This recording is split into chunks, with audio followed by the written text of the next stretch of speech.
کیا ہے، خاصیت کیا، مکی آیتوں میں کیا خاصیت ہے، مدنی آیتوں میں کیا خاصیت ہے؟ مکی آیتیں جو ہے اس میں اللہ رب العزت توحید، وحدانیت، خدا کے ایک ہونا، توحید کے بارے میں، ایمان کے بارے میں، قیامت کے بارے میں، اور شرک، خدا سے شرک نہ کرو، ان کے بارے میں، قبر کے حالات، جہنم کے حالات، یوم القیامہ، ان کے احکامات،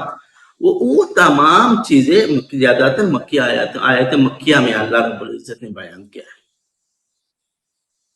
جو مکی آیتیں دیکھیں گے تو اس میں زیادہ تر بیان ہے اللہ کے ایک ہونے کا، خدا کی عبادت میں شرک نہ کرنے کے، خدا پر ایمان لانے کے، منافقت کے بیان، اور اس کے بعد جو کفر کے بیان، اس طرح زیادہ تر آپ کو قیامت کے بیان، قیامت کے بارے میں وضاحت، اس طرح آپ کو زیادہ تر آیت مکیہ میں ملیں گے۔ اور آیت المدینہ جو آیت مدنی ہے اس میں یہ ہے، اس میں زیادہ تر اخلاق، انسان کے خلق کے اندر زیادہ تر آیات نازل ہوئی ہے، احکام شریعت کے بارے میں،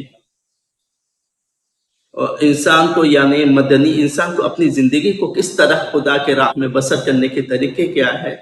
احکام شریعت، اسلامی نظام کے اندر